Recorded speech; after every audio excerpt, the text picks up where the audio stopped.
안녕하세요. 철학가나 구독자 여러분. 지난 시간에는 대한민국 모든 사람들이 모두 다라는 것은 사실은 불가능하겠지만요. 적어도 우리 구독자 여러분들께서는 빅 퀘스천을 찾으시는 빅 퀘스천어가 됩시다라는 말로 엔딩을 했는데요. 빅 퀘스천어들은 어떤 사람일까? 제가 지난 시간에 말씀드린 것처럼 파라독스, 즉 역설의 사상가들이 없다. 그 얘기를 하면서 이제 오늘 말씀을 시작하려고 그래요. 자, 예를 들어보죠. 제가 전공은 아니지만 논문들을 쓴 학자 가운데 쉐른 키르케고라는 종교사상가가 있죠. 기독교 종교 실존주의 종교사상가인데 이분이 이런 말을 했어요. 주체성이 진리다. 주체라는 것은 말하자면 나하고 관계되는 거죠. 우리라기보단 개별적인 개개인. 제가 우리 채널을 철학과 나라고 했는데 어떻게 나에 관한 것, 즉 주체성이 진리일 수 있느냐, 이런 것들은 말하자면 역설이라고 할 수 있죠. 그 이전까지만 해도 뭐 전체성이 진리고 보편적인 게 진리다 라고 했는데 개별적인 개개인의 어떠한 선택이면 선택, 그런 것들이 어떻게 진리일 수 있느냐 생각해 보니까 빅 퀘스천어, 즉 역설의 사상가들은 그 추계 시대의 위대한 성현들, 종교적인 어떠한 창시자들, 예수님께서도 원수를 내 몸같이 사랑하라. 어떻게 자기 몸처럼 원수를 사랑할 수 있어요? 왼쪽 밤을 때렸는데 오른쪽 밤을. 석가모니도 그랬죠. 해탈. 우리가 사는 것이 욕망이라든가 뭘 하고자 하는 그런 간절한 마음 때문에 괴로운 것이다. 그러니까는 해피하게 살기 위해서는 욕망을 내려놓고 마음을 비우고 nothing, 무저, 전혀 아무런 마음을 갖지 않은 것처럼은 살 수 없겠지만 무생물이 아니죠. 욕망을 비워서 마치 아무것도 없는 것처럼 해탈, 벗어나는 것, 이것도 사실은 파라독스라고 할 수 있죠. 근데 우리 한국 사회를 보면 사실은 원효대사 화쟁사상 화엄경에서 불일불이라는 말을 해요. 하나도 아니지만 그렇다고 둘도 아니고, 또 둘이 아니지만 그렇다고 하나도 아니고, 그것을 불일, 불이 이렇게 얘기해요. 그럼 아리송하지. 이게 도대체 무엇이냐? 이런 것들을 우리는 다 파라독스, 역설이라고 했어요. 제가 우리 채널 구독자님에게 빅 퀘스천을 찾읍시다, 빅 퀘스천어가 됩시다 했는데, 그 빅 퀘스천어가 되자고 해놓고 그럼 어떻게 해서 될 수 있느냐? 방법론. 제가 고민을 했어요. 어저께 이 말씀을 올렸기 때문에 고민을 해서 바로 빨리 올려야 돼요. 파라독스, 패러독스를 일상화하자. 즉 다시 말해서 우리가 지금 말하는 원효라든가 아니면 석가 예수같이는 될 수 없을지언정 그렇게 추종자들이라든가 이런, 부담스럽지 않아? 그것도 그렇지만 비록 그렇다 할지라도 우리가 통념이라는 것, 즉 그 사회에서 통용되는, 우리 화폐도 보면 지금은 달러가 강세지만 앞으로 위안화라든가 제3의 블록체인, 비트코인, 그런 것도 가상화폐가 통용되지 말라는 법은 없어요. 가상화폐 법안에 대해서도 국회에서도 발의를 하고 논의한 걸로 알고 있는데, 무슨 말이냐면 인간이 생각하는 동물인데 생각하는 것도 화폐처럼 통용되듯이 그 사회에서 통용되는 것, 우린 그걸 통념이라고 그래요. 여러분들이 이해하기 쉽게는 상식, 그렇죠. 에티켓이라든가 그 해당 사회의 구체적인 모랄 같은 거 있죠. 남녀칠설 부동석은 오늘날 성관념에 의하면, 성인지 감수성에 의하면 말도 안 되는 거죠. 그것은 아웃이죠. 즉 그 당시의 통념이 우리 시대에는 적용이 된다, 될 수 없다라는 거. 자, 그럼 무엇이냐? 인간이 생각한다는 것도 이렇게 그 시의성을 지니고 해당 사회에서 받아들여졌던 것이 다음 사회, 다음 세대, 뭐 신분제 사회에서 받아들여지지 않았던 것이. 예를 들면은 수은, 최재우, 동학을 창시하신 분도 그 당시에 우리 반상사회라고 그러죠. 신분제 사회가 엄격하게 통제되던 시대에 노비로 쓰던 두 종을 한 명은 자기 딸로 삼고 또 한 명은 뭐예요? 노예로 삼았단 말이에요. 이런 건 그 당시 사회에서 볼 때는 역설이죠. 패러독스죠. 왜냐? 통념을 우리가 벗어나는 것을 패러독스다, 이렇게 얘기를 하는데, 제가 지난 시간에 패러독스를 여러분한테 이해시키기 위해서 하버드 철학자들의 인생 수업, 거기서 얘기한 거를 말씀드렸어요. 토론하고 이제 결부시켰는데, 무슨 얘기냐면 그 책에서는 패러독스를 얘기할 때 패라라는 뜻이 맞서다, 나와 마주한 다른 사람, 즉 내 생각과 다른 상대방의 생각을 패라라는 뜻으로 이해를 해서, 패러독스는 나하고 마주선 다른 타인의 생각, 의견, 의사, 패러독스.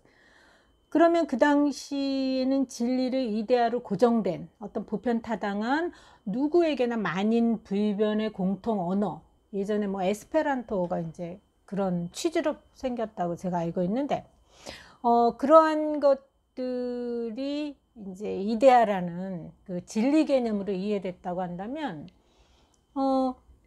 개개인이 뭐 아까 쉐렌 키에르케고의 주체성이 진리다, 개개인이 생각하는 녹사, 의견은 말하자면은 옳다라고 주장할 수 없다라는 거죠. 왜? 사견, 개인적인 견해니까.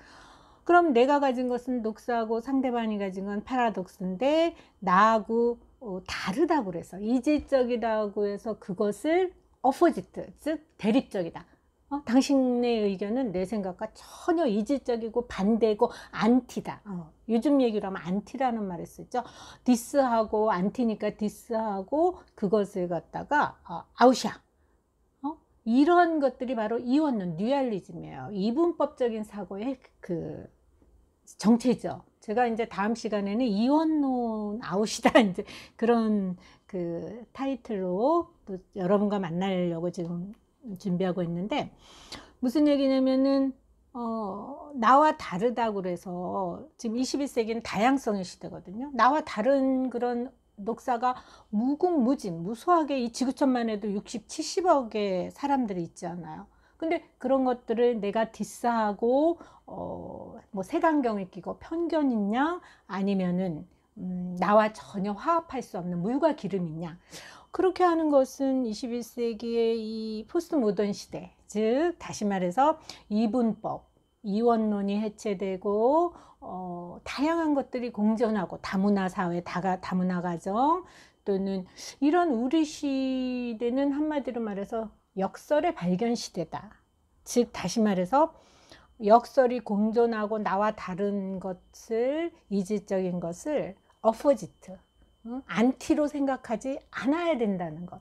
그것이 이제 사고의 유연이고 확장이다, 이렇게 얘기를 하는데, 우리 시대는 사고를 유연하게 갖고 확장시키지 않으면 사실은 견디기 힘든 시대예요. 왜냐하면 너무나 많은 어떤 그 명제라든가 주의, 주장, 뭐 이론, 그러니까 이론이라는 거는 쉽게 얘기하면 형식론리를 적용할 수 있는 이론은 태제가 있으면 안티태제가 있어요. 무슨 얘기냐면은 두 이론 사이에는 하나가 진리면 안티, 그것과 반대되는 이제 해겔 변증법에서는 정반합이다. 근데 반이라는 것은 하나가 진리면 하나는 모순일 수밖에 없어요. 이것을 갖다 이제 형식 논리라고 그러고, 이 형식 논리에서는 아이러니라고 그러죠. 모순이 성립되는 거야. 자, 그런데 이 패러독스, 우리가 미켈 슈처너가 되자 하면은 패러독스적 사고에 유연해야 된다. 왜냐, 21세기는 패러독스를 발견한 시대다. 즉 통념을 벗어난, 이제 말하자면 그 탈통념 또는 역발상이라고 그러죠. 창의적으로 보는 것, 무언가 새롭게 보고 나와 다르다고 그래서 거부하거나 아웃하지 말고 품어야 되는 거죠. 왜 아웃이 그러니까 왜 반대를 해야 되지? 토론이 그거 아니겠어요? 토론하다 보면 사실은 정과 반, 옳은 생각과 그른 생각이 점점점 스밈이라고 그러죠. 스며들어서 조율하는 과정이 토론의 과정이에요. 그래서 제가 죽을 때까지 우린 토론을 해야 된다. 우스갯소리로 그러는데. 그래서 이런 창발적 사고라고 그래요. 뭔가 새로운 것을 보면서 역발상을 통해서 창의적인 21세기는 창발의 시대고 역설을 발견하는 시대인데 우리 구독자 그래서 이 역설이라는 것을 조금 여러분들한테 이제 그 사전적 정의를 말씀드리지만 어학사전에서를 보면 역설은 비욘드, 넘어선다, 초월한다, 벗어난다. 그러니까 이 벗어난다는 게 이제 한자로 탈이라는 의미가 있어요. 해체주의, 포스트 모더니즘. 이러한 것들은 말하자면 기존의 모던한 사고, 전통적인 인류가 축적해온 사고를 벗어나서 그것을 넘어선다. 그러니까 이제 페라의 의미도 그렇죠. 그러니까 노멀리즘, 즉 말하자면 우리가 보통의 평범하다고 통용되는 그런 어떻게 보면 정상과 비정상의 경계도 이 해체주의에서는 아주 퀘션 마크죠.